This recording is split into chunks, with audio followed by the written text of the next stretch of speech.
The Prime Minister sounding the alarm for his own country's survival. And the White House turning its back on his appearance today despite the ugly optics, though.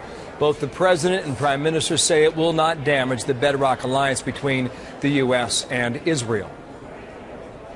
Reports of the demise of the Israeli-U.S. relations is not only premature, they're just wrong.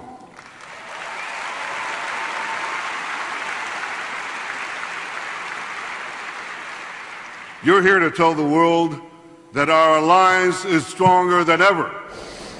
But today's speech certainly will add to the stress on an already strained relationship. That speech gets underway 60 minutes from now. You'll see it live here on Fox. An electric morning here on Capitol Hill. Highly anticipated drama. Ed Henry's live on the other end of Pennsylvania Avenue. Ed, good morning to you. The White House making it clear President Obama will not be watching Netanyahu's address. Is that clear?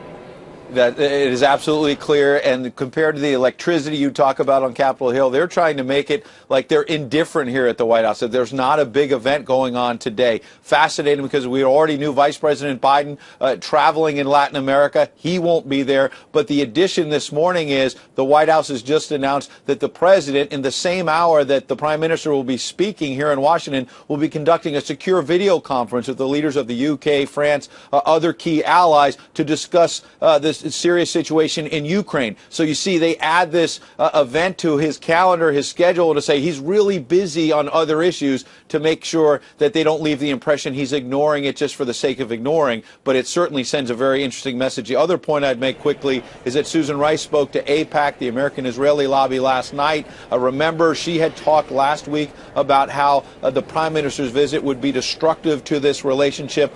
She walked some of that back last night by first of all saying, look, this kosher market attack was anti-Semitic some weeks ago. Remember, the president had said it was a random attack. That did not sit well with Jewish Americans, others around the world. And the president did an interview with Reuters where he walked back Rice's comments about destructive a little by saying, no, it's not permanently destructive. The White House trying to send the signal they're going to turn the page after the Prime Minister leaves, Bill. I think the word he used last night was a distraction, and we'll see how that goes over today. So the president will not even watch the speech. You have at least 50 Democrats who will not be present, but still you have an overwhelming presence today here in Congress. And Republicans clearly are putting pressure here, along with Benjamin Netanyahu. But you're saying today it's not just Republicans, Democrats as well. Who and how hard? Absolutely, because the next step here, after all of the back and forth about the speech, is going to be on people finally focusing on the substance of what the Prime Minister is saying, is his fear that Iran is getting closer to getting nuclear weapons, and what will this U.S. deal that's being hatched with Iran really have? And the Democrat you mentioned is Bob Menendez, very powerful in the Senate. He said something to AIPAC last night that's worth listening to. Listen to this. When it comes to defending the U.S.-Israel relationship, I am not intimidated by anyone, not Israel's political enemies, and not my political friends when I believe they're wrong.